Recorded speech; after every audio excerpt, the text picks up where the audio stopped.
ओडिशार छात्र छात्री को सेमानक आकांक्षित शिक्षा ग्रहण निमंते प्रतियोगितामूलक परीक्षा पर प्रस्तुत करने एवं सेमानक आधुनिक जुगर जुगोपयोगी क्षेत्रगुड़िक वैशिक और डिजिटल ज्ञान प्रदान करी सशक्त करने को कलाहांडी विकास परिषद पक्षर एक छोट प्रयास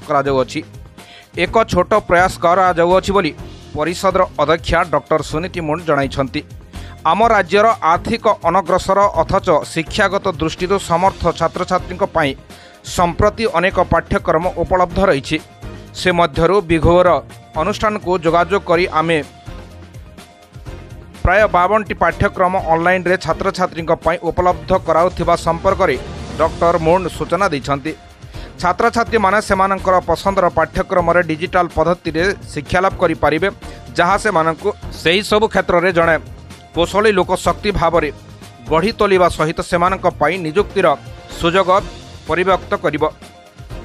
एथिसहित डाक्टरी और इंजीनियरिंग शिक्षा निमंते आग्रही छात्र छात्री को सही पाठ्यक्रम रे नाम लेखाइबा उद्दिष्ट प्रतियोगितामूलक परीक्षागुड़िक निमंते प्रस्तुत करा जाई सेमानंकु एक सफल कैरियर गढ़िबारे सहयोग करुअछु।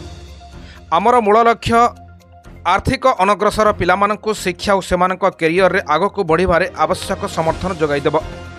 ऑनलाइन पाठ्यक्रम मध्यरे software engineer, software line chain management certificate course, designation analyst certificate programme, data engineering, project management certificate course, data science works, artificial intelligence, cyber security, cloud computing certificate course आदि digital course सहित banking, LIC, railway, OTET, SSC, Odisha कर्मचारी चयन आयोग, CDS आदि नियुक्ति परीक्षा गुड़िक निमंते प्रस्तुत रे सहायता करुछि। आशा करुछु आम राज्यर पिला माने एहार सुजोग नेबे।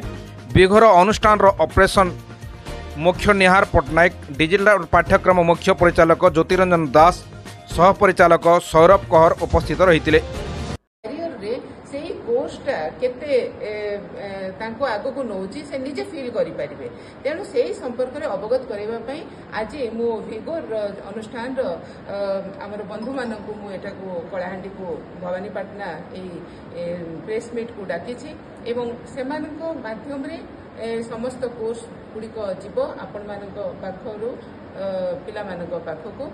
तेबे आम सहित आज अछंती ज्योतिरंजन जी विगोर परिचालना करूछंती, से मैनेजर अछंती आउ से आज सेही युवक मानकर केमती सुंदर भविष्य थई परिबो, सेमाने केमती गोटे भल कैरियर गढ़ी पारिबे सेही पई आमे सेमानंको पाखरे केतोटी विषय जोठारे सेमाने कैरियर करि परिबे सेही सब को रखिबा पई आज एही प्रेस मीटिंग आमे डाकिछु। आउ यार उद्देश्य रहिला जे केमिति भाबरे छात्र छात्री माने वर्तमान रो कुशल हेबे एवं।